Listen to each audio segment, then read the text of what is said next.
નમસ્કાર વિદ્યાર્થી મિત્રો, કેમ છો તમે બધા? આશા રાખું છું કે તમે બધા મજામાં હશો. મારું નામ કૃતાલી સોની છે અને તમારા બધાનું મારી આ યુટ્યુબ ચેનલ મેથ્સ વિથ કૃતાલીમાં બહુ સ્વાગત છે. તો વિદ્યાર્થી મિત્રો, જો તમે મારા વિડીયો લેક્ચર જોતા હોય તો જરૂર વિડીયોને લાઈક કરો, શેર કરો અને ચેનલને જરૂર સબસ્ક્રાઇબ કરો. તો વિદ્યાર્થી મિત્રો, આપણે લાસ્ટ વિડીયો લેક્ચરમાં ખાલી ગણ અને શાંત અને અનંત ગણો જોયા હતા.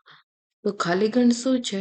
તો કે જે ગણમાં એક પણ ઘટક અથવા તો સભ્ય ન આવેલો હોય તેને ખાલી ગણ કહેવાય. અને શાંત અને અનંત ગણ કોને કહેવાય?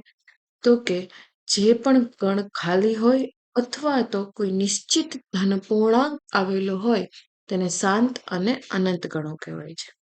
તો પછી આપણે આગળ નેક્સ્ટ ઉદાહરણ નંબર 6 આપેલું છે. ઉદાહરણ નંબર 6 માં આપેલું છે કે નીચેના ગણોમાંથી કયા શાંત અને કયા અનંત ગણ છે તે નક્કી કરો. હવે એમાં સૌથી પહેલું આપ્યું છે x કે જ્યાં x બિલોંગ્સ ટુ n અને x - 1 x - 2 બરાબર 0. તો હવે આપણે આને સોલ્વ કરીએ અને લખીએ. તો અહીંયા સૌથી પહેલામાં આવશે આન્સર લખીએ છીએ.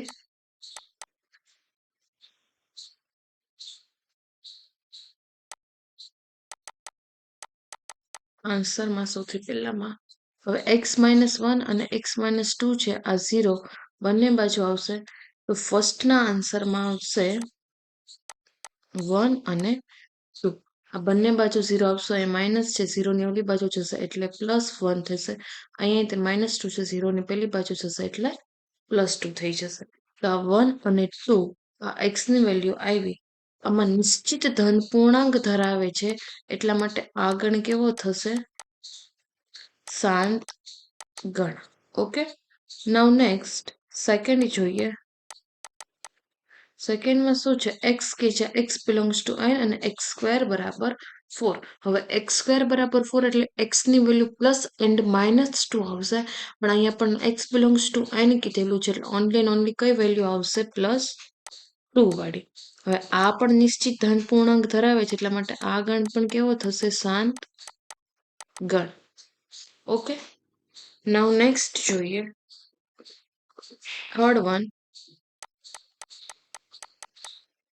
થર્ડ વનમાં આપેલું છે x કે જ્યાં x બિલોંગ્સ ટુ n અને 2x - 1 બરાબર 0. હવે અહીંયા 2x - 1 છે તો 1 પેલા માઇનસ છે, ઇક્વલ ટુ ની આ બાજુ જશે એટલે 1 ની વેલ્યુ શું થશે?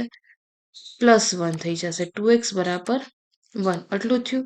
હવે અહીંયાથી આપણે x ની વેલ્યુ ફાઇન્ડ કરીએ તો x બરાબર શું થશે? 1/2. જે x બિલોંગ્સ ટુ n છે તો કે ના, x બિલોંગ્સ ટુ n માં નથી તો આ ગણ કેવો થશે? 5. એટલે આ કેવો થયો? ખાલી ગણ થયો. તો અહીંયાથી આપણને નીચેના ગણોમાંથી કયા શાંત અને કયા અનંત ગણ છે એ કહેવાનું છે. તો શાંત ગણની વ્યાખ્યા શું હતી? કે કોઈ પણ નિશ્ચિત ધન પૂર્ણાંક અથવા તો ખાલી ગણ હોય એટલા માટે એને કેવું કહેવાશે? શાંત ગણ. નાઉ ફોર્થ વન લઈએ. ફોર્થ વનમાં આપેલું છે x કે જ્યાં x બિલોંગ્સ ટુ n અને x એ અવિભાજ્ય સંખ્યા છે. તો x બિલોંગ્સ ટુ n માં અવિભાજ્ય સંખ્યા તો ઘણી બધી છે. અવિભાજ્ય સંખ્યા એટલે કે એવી સંખ્યા કે જેના બે જ ભાગ પડતા હોય, એક સંખ્યા પોતે અને નંબર 1. તો અહીંયા આપણે અવિભાજ્ય સંખ્યા તો x બિલોંગ્સ ટુ n માં ઘણી બધી આવે, જેમ કે 2, 3, પછી 5, 7 આવી રીતના અનંત સુધી ચાલતી રહેશે. એટલા માટે આ કેવો ગણ થશે? અનંત ગણ થશે. બરાબર. નાઉ નેક્સ્ટ ફિફ્થ વન જોઈએ.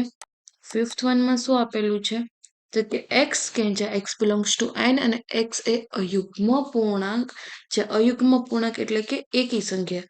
તો x બિલોંગ્સ ટુ n માં એકી સંખ્યા પણ કેવી થશે? અનંત થશે. જેમ કે 1, 3, 5, 7 આ પણ અનંત સુધી ચાલતી રહેશે. એટલા માટે આ ગણ પણ કેવો થશે? અનંત ગણ. કેવો ગણ થશે? અનંત ગણ. ઓકે, આ થયો તમારું ઉદાહરણ નંબર 6. નાઉ નેક્સ્ટ જોઈએ. નેક્સ્ટ આપેલું છે 1.5 સમાન ગણ. તો સમાન ગણ કોને કીધેલું છે? તો હવે શબ્દ ઉપરથી જ તે તમને ખબર પડી જાય. સમાન ગણ એટલે એવું હોઈ શકે કે બે ગણ સમાન હશે. તો અહીં આપણે વાંચીએ, આપેલ બે ગણ A અને B માટે જો A નો પ્રત્યેક ઘટક એ B નો ઘટક હોય તથા B નો પ્રત્યેક ઘટક એ A નો ઘટક એનો પણ ઘટક હોય તો ગણ A અને B ને સમાન ગણ કહેવાય. ઓકે, જે આગળ લખ્યું છે એ સ્પષ્ટ છે કે બંને ગણમાં યથાર્થ રીતે એકના એક જ ઘટકો છે. ઓકે, નાવ નીચે વ્યાખ્યા આપેલી છે, તો વ્યાખ્યાને હું તમને હાઇલાઇટર કરીને દેખાડીશ, જે તમારે સમાન ગણની વ્યાખ્યા છે, જેને તમારે યાદ રાખવાની રહેશે. તો અહીંયા લખ્યું છે કે જો બે ગણ A અને B ને યથાર્થ રીતે એકના એક જ ઘટકો હોય તો A અને B સમાન ગણો કહેવાય અને આપણે A બરાબર B પ્રમાણે લખીશું. ઓકે, સમાન ગણ છે તો ઓબ્વિયસલી બંનેને A બરાબર B રીતે લખીશું. નહીં તો આ ગણોને અસમાન ગણ કહીશું અને આપણે A બરાબર નથી B લખીશું. ઓકે, આ વ્યાખ્યા છે જે હાઇલાઇટર કરીને દેખાડી તમારે યાદ રાખવાની છે અને A બરાબર B આપણે આવી રીતના સમાન ગણને દર્શાવીશું. ઓકે, નીચે જોઈએ, આપણે નીચેના ઉદાહરણ લઈશું. એમાં સૌથી પહેલું ઉદાહરણ છે, તો સૌથી પહેલા લખ્યું છે કે A બરાબર 1 2 3 4 અને B બરાબર 3 1 4 2 લઈએ તો A બરાબર 2 થશે. હવે આમાં ઘટકો તો એક સરખા જ છે, ભલે આમાં ખાલી આગળ પાછળ આવેલા છે. અહીંયા 1 છે તો અહીંયા 1 છે, આ 2 2 3 3 4 4 આગળ પાછળ છે, પણ બંનેમાં ઘટકો તો એક સરખા જ છે, એટલા માટે શું થશે? A બરાબર B. નાઉ નેક્સ્ટ સેકન્ડ વન જોઈએ. ધારો કે A એ 6 કરતા નાની અવિભાજ્ય સંખ્યાનો ગણ છે અને P એ 30 ના અવિભાજ્ય અવયવોનો ગણ છે. તો હવે 6 કરતા નાની અવિભાજ્ય સંખ્યા અહીંયા આપણે લખીએ A બરાબરમાં. A બરાબર આપણે 6 કરતા નાની અવિભાજ્ય સંખ્યા લખવાની છે. તો A બરાબર શું આવશે? 2 3 5. ઓકે, આ થઈ 6 કરતા નાની અવિભાજ્ય સંખ્યાનો ગણ અને P એ 30 ના અવિભાજ્ય અવયવોનો ગણ છે. પહેલા આપણે સૌથી પહેલા 30 ના અવયવો લખીએ. 30 ના અવયવમાં શું આવશે? 1. તો અહીંયા આગળ શું આવશે? 30, કેમ કે 30 એકા 30. નાવ 2 તો 15 દુ 30. અગેન 3 થી પણ થશે તો શું આવશે? 10 તેરી 30. હવે 4 થી નહીં, 5 થી પણ થશે તો 6 પંચા 30. 6 પંચા 30 એટલે 5 અને 6 પણ આવશે. હવે 30 ના એકેય ઘટકો નહીં આવે, કેમ કે 10 15 30 આગળનો પણ આવી ગયો. હવે આપણને કેવું કીધું છે? અવિભાજ્ય અવયવ લેવાના છે. હવે અવિભાજ્ય અવયવ લેવાના છે તો હવે આપણે આમાંથી અવિભાજ્ય સંખ્યા રાખશું, બાકીની સંખ્યાને કાઢી નાખશું.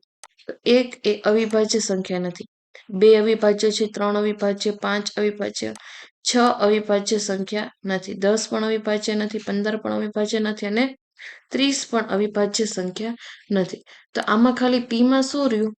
2 3 અને 5 એટલું જ હોય. તો જોતા જ ખબર પડી જાય છે બંને એક સરખા થઈ ગયા છે. અવિભાજ્ય સંખ્યાઓનો ગણ છે.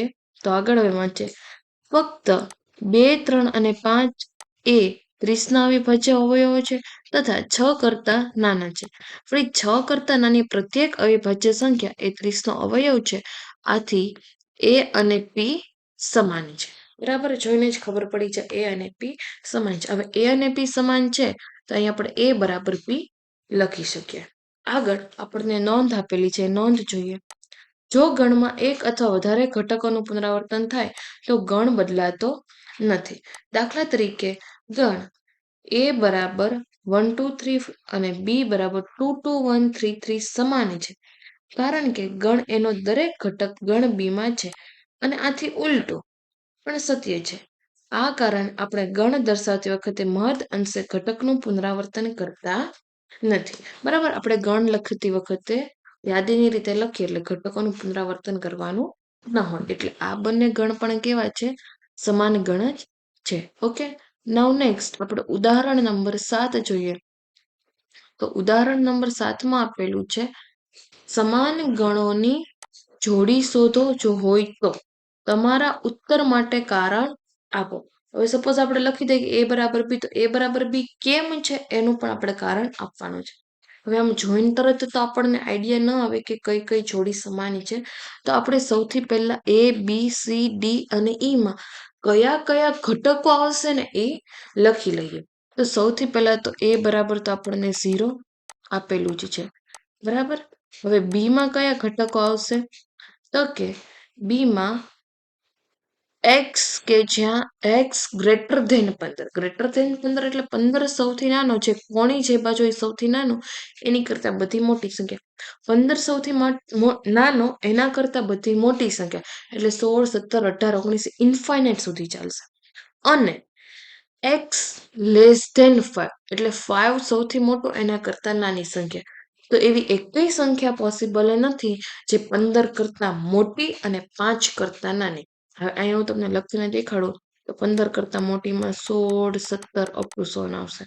અને 5 સૌથી મોટો એના કરતા નાની એટલે 1, 2, 3, 4 એટલી આવશે. જે વસ્તુ પોસિબલ નથી. એટલા માટે આ ગણમાં ખાલી ગણ છે. આ બી એક એવો ગણ છે તો કે ખાલી ગણ છે. તો અહીંયા બી માં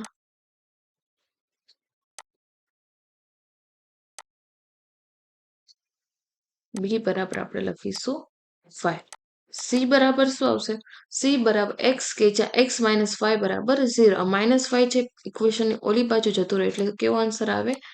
+5. ઓકે, નાઉ નેક્સ્ટ ડી બરાબર શું છે? એક્સ, કે જ્યાં એક્સ સ્ક્વેર બરાબર 25. એક્સ સ્ક્વેર બરાબર 25 એટલે એક્સ ની વેલ્યુ શું આવશે? પ્લસ ઓર -5 એટલે -5 એન્ડ +5. નાઉ નેક્સ્ટ ઈ બરાબર શું આવશે? તો કે એક્સ એ સમીકરણ x² - 2x - 15 = 0 નું ધનપૂર્ણાંક બીજ છે. તો આપણે સૌથી પહેલા તો આ સમીકરણને સોલ્વ કરીએ. અહીંયા -15 છે તો -15 ના આપણે એવા પાર્ટ પાડવાના કે આન્સર કેવો આવે? -2. તો આપણે એવા પાર્ટ પાડી શકીએ કે -5 and 3. 5 અને 5 તેરી 15 અને મોટા માઇનસ પ્લસ માઇનસ એટલે -15. તો અહીંયા આપણે લખીએ x² - 5x + 3x. હવે તમને એમ થાય કે મેડમ તમે અહીંયા કેમ 5 ની જગ્યાએ જ માઇનસ મૂક્યું, 3 ની જગ્યાએ ન મૂક્યું? પણ જ્યારે હવે આપણે આની બાદબાકી કરશું, માઇનસ પ્લસ માઇનસ થશે, 5 માંથી 3 જશે તો 2 વધશે અને મોટા પદની નિશાન એટલા માટે અહીંયા આપણે માઇનસ મૂકો. અગર મેં અહીંયા -3 લઈ લીધું હોત તો મોટા પદની નિશાની પ્લસ થઈ જાત અને અહીંયા પ્લસ સાઇન છે ને અહીંયા માઇનસ સાઇન છે. એટલે સૌથી પહેલા અહીંયા જે સાઇન હોય એ મોટા પદને આપવાની. આ મેં 2x ના ભાગ પાડ્યા, -5 + 3x -15 = 0. હવે આ સમીકરણને સોલ્વ કરીએ તો આમાંથી કોમન આવશે x એટલે અંદર વધશે x - 5 અને અહીંયાથી કોમન આવશે +3 એટલે અહીંયાથી કોમન આવશે x - 5 = 0. હવે બંને બાજુથી કોમન તો છે જ તે x - 5 x - 5. તો અહીંયા લખીએ આપણે x - 5 and x + 3 = 0. તો અહીંયાથી x ની વેલ્યુ શું આવશે? +5 and -3. અહીં આપણને ચોખ્ખું કીધું છે ધન પૂર્ણાંક બીજ. હવે ધન પૂર્ણાંક બીજ એટલે એકલું કયું આવશે? 5. તો અહીંયા ઈમાં શું વેલ્યુ આવશે? 5. હવે આપણે સમાન ગણોની જોડી છે જો હોય તો ને તમારો ઉત્તર માટે કારણ આપો. હવે તમને જોઈને તરત જ ખબર પડી જશે કે કઈ કઈ જોડી સમાન છે ને કઈ જોડી સમાન નથી. હવે એમાં એ ખાલી ગણ ન કહેવાય. એની અંદર એક છગડીયા કૌંસમાં 0 છે એટલે એમાં એ 0 ધરાય છે એટલે એ અને બી પણ સમાન ગણ નથી. એ ઇઝ નોટ ઇક્વલ ટુ બી. એ અને સી પણ સમાન નથી. એ અને ડી પણ સમાન નથી અને એ અને ઈ પણ સમાન નથી. જે તમને અહીંયાથી જોઈને તરત જ ખબર પડી જશે.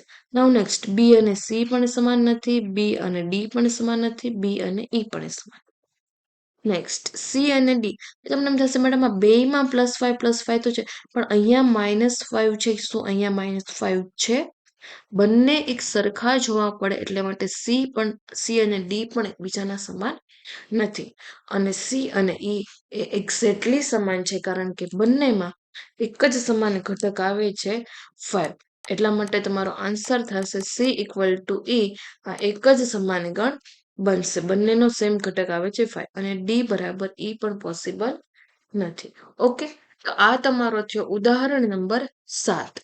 નાઉ નેક્સ્ટ જોઈએ ઉદાહરણ નંબર 8. ઉદાહરણ નંબર 8માં આપેલું છે નીચેનામાંથી કઈ જોડીના ગણ સમાન છે? તમારા જવાબને યથાર્થતા ચકાસો. હવે એવી જ રીતના આપણે જેવી રીતના પહેલો ક્વેશ્ચન કર્યો ને એવી જ રીતના આપણે બીજો ક્વેશ્ચન કરીએ. તો અહીં સૌથી પહેલા આપેલું છે ALLOY ના મૂળાક્ષરોનો ગણ x અને LOY એ L ના મૂળાક્ષરોનો ગણ b છે. તો અહીંયા સૌથી પહેલા આપણે કેવી રીતના આન્સરમાં લખી શકીએ? તો ફર્સ્ટના આન્સરમાં x બરાબર આ મૂળાક્ષરોનો ગણ એટલે આપણે રિપીટેશન વગરનો લઈએ તો L આવી ગયો એટલે બીજી વાર L નહીં લખીએ O અને y. ગણ મૂળાક્ષરોનો ગણ x અને LOY ના મૂળાક્ષરોનો ગણ b છે. હવે અહીંયા આપણે b માં લખીએ LOY L અહીંયા આવી ગયો એટલા માટે E નહીં આવે. હવે આપણે જોવાનું છે કે શું આ બંને ગણ સમાન છે? તો જોઈને તરત ખબર પડી જાય કે હા, અહીંયા પણ A છે, અહીંયા પણ A છે, અહીંયા પણ L છે, અહીંયા પણ L છે, અહીંયા પણ OY છે, અહીંયા પણ ઘટક ભલે આગળ પાછળ સભ્ય આવેલા હોય પણ એ બંનેની અંદર આવેલા છે એટલા માટે A બરાબર B થશે. ઓકે, નાઉ નેક્સ્ટ સેકન્ડ વન જોઈએ. સેકન્ડ વનમાં છે A બરાબર N where N belongs to Z અને N square is less or equal to 4. હવે N belongs to Z છે તો હવે અહીંયા તમે સપોઝ 3 મૂકો તો 3 નો વર્ગ શું થાય? 9 થાય અને 9 લેસ ઓર ઇક્વલ ટુ 4 જે પોસિબલ નથી. એટલે 3 થી જ નથી ચાલતો. આપણને તરત જોઈને જ ખબર પડી જાય કે 4 એ 2 નો 4 નું વર્ગમૂળ 2 છે એટલે અહીંયા A બરાબર આપણે લખીશું A બરાબર -2 નો વર્ગ 4 અહીં ઇક્વલ ટુ ની સાઇન આપેલી છે એટલા માટે આપણે -2 પણ લીધું. અગર અહીં ઇક્વલ ટુ ની સાઇન ન હોત તો આપણે -2 પણ ન લખીત કેમ કે અહીંયા -2 એટલે 4 એટલે 4 ઇક્વલ ટુ 4 છે એટલા માટે. ઓકે, નેક્સ્ટ આવશે -1 1 લેસ ઓર ઇક્વલ ટુ 4 0 પણ આવશે 0 less or equal to 4 again 1 and 2 because 1 નો વર્ગ 1 લેસ ઓર ઇક્વલ ટુ 4 અને અહીંયાથી 2 નો વર્ગ 4 ઇક્વલ ટુ પણ 4 થશે. આ આવ્યા એના ઘટકો. હવે B બરાબર લખીશું B બરાબર x કે જ્યાં x બિલોંગ્સ ટુ R અને x square minus 3x plus 2 બરાબર 0. હવે અહીંયા જે આપણને x square minus 3x plus 2 આપેલું છે એ સમીકરણનું સમાધાન કરીએ આપણે. એ સમીકરણને ઉકેલીએ તો x square minus 3x plus 2 બરાબર 0. અહીંયા શું છે 2 એકા 2. હવે અહીંયા આપણે -3 લાવવાનું છે એટલે -2 -1 એવા ભાગ પાડીએ તો માઇનસ માઇનસ પ્લસ અને 2 એકા 2 એવી રીતના પડી જાય તો x square minus 2x minus x plus 2 બરાબર 0. હવે આ બંનેમાંથી કોમન શું આવશે? તો કે x અને અહીંથી કોમન શું નીકળશે? x common. અહીંયાથી વધશે શું અંદર? x minus 2. આ બંનેમાંથી કોમન નીકળશે માઇનસ અને અંદર વધશે x માઇનસ 2 બરાબર 0. હવે આ બંનેમાંથી કોમન નીકળશે x માઇનસ 2 કોમન અને અંદર વધશે x માઇનસ 1 બરાબર 0. તો અહીંયાથી x ની વેલ્યુ શું આવી? 1 અને 2. તો b માં શું આવશે? 1 અને 2. હવે અહીંયા શું a અને b બંને ગણ સમાન છે? તો કે ના. અહીંયા b ના ખાલી 1 અને 2 જ સભ્યો છે. અહીંયા 1 અને 2 છે પણ 1 અને 2 ની સાથે સાથે -2 -1 અને 0 પણ આવેલા છે એટલા માટે A અને B આ બે ઘન સમાન નથી. સમજાણું? આ થયો તમારો ઉદાહરણ નંબર 7. ઓકે, સો વિડીયોમાં છેલ્લે સુધી બની રહેવા માટે થેન્ક યુ સો મચ વિદ્યાર્થી મિત્રો. હવે આપણા નેક્સ્ટ વિડીયો લેક્ચરમાં અહીંયા સુધીના આપણા ઉદાહરણને બધું કમ્પ્લીટ થઈ ગયું. નેક્સ્ટ વિડીયો લેક્ચરમાં આપણે સ્વાધ્યાય 1.2 ચાલુ કરીશું. સો થેન્ક યુ સો મચ. જો વિડીયો તમને સારું લાગ્યો હોય તો જરૂર વિડીયોને લાઇક કરો, શેર કરો અને ચેનલને જરૂર સબસ્ક્રાઇબ કરો. So thank you so much and by.